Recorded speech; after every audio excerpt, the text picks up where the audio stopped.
ఏ నామము లేదు, ఏ రూపము లేదు. శ్రీ మురళి గారి యొక్క చక్కని సందేశంతో నిజంగా శ్వాస మీద ధ్యాస అనేది చాలా గొప్ప సందేశం. అది పిరమిడ్ సంస్థ వారు ఇప్పుడు ప్రోత్సహిస్తున్నారు. అది అంతర్జాతీయంగా చాలా ప్రాముఖ్యం వహించింది. వారి సభకి ఇలా వచ్చి మన ఈ విధంగా అంతర్ముఖుల్ని చేసినందుకు నిజంగా వారిని అభినందిస్తున్నాం. నిజంగా ఇలాంటి వారు సమాజానికి చాలా ఉపయోగపడతారు. ఇచ్చేదంటే అనేక రకాలైన స్ట్రెస్లో ఉంటాం. కుటుంబ సమస్యలు, ఆర్థిక సమస్యలు, తర్వాత సాంఘిక సమస్యలు, మన ఉద్యోగ సమస్యలు, అనేక రకాల సమస్యలతో సతమతమవుతున్నప్పుడు ఇలాగా కనీసం 2 నిమిషాలు 3 నిమిషాలు చాలా చక్కగా చేయించారు. చేయించే పద్ధతి కూడా చాలా బాగుంది.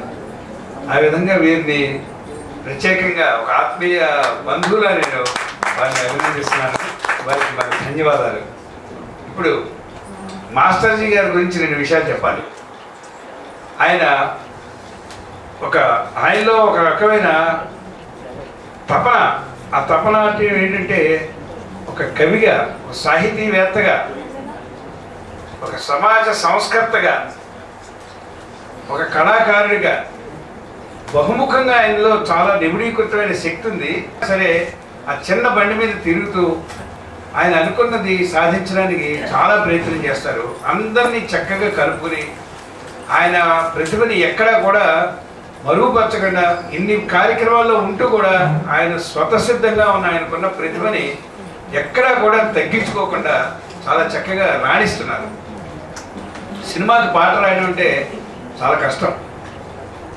ఎంత కష్టపడి ఆ సినిమాలో ఛాన్స్ దొరకడం కోసం ఆయన ఏ విధంగా కష్టపడతారో కూడా నాకు బాగా తెలుసు. ఆయన అనుకున్నది హిట్ చేస్తారు. అంచేతే ఆయన ఫ్రెండ్స్లో కానీ చెప్పారు, ఆయన హిట్ హుర్రే అంటారు. హిప్ హుర్రే కాదు, హిట్ హుర్రే. ఆ విధంగా మాస్టర్జీ గారు అయితే ఆయనలో ఒక గొప్పతనం ఏంటంటే ఎవరిలో ఏ ప్రతిభ ఉన్నా చక్కగా ప్రోత్సహిస్తారు. అందరికీ సమానమైన గౌరవం ఇస్తారు. ఒక కవికైనా, కళాకారుడికైనా, ఒక రచయితకైనా, వర్ధమాన రచయితకైనా, ఒక గొప్ప రచయిత దగ్గర ఎలా మాట్లాడతారో చిన్న రచయిత దగ్గర కూడా అదే విధంగా మాట్లాడతారు. అణకువ విద్యా తదాతి వినయం అన్నారు. ఆ అణకువతోటి ఆయన ఎంతో చక్కగా అందరినీ కలుపుకుంటూ చాలా సమాజ సేవ చేస్తున్నారు. అటువంటి మాస్టర్జీ గారు ఈవేళ ఈ సభకు అసలు వస్తారో రారో అనుకునే ఇందులో పేరు, కానీ ఆయన వచ్చారు. అది రావడమే మనకి చాలా ముదావహమైన విషయం. అటువంటి మాస్టర్జీ గారిని తమ సందేశాన్ని అందించవలసిందిగా కోరుతున్నాను.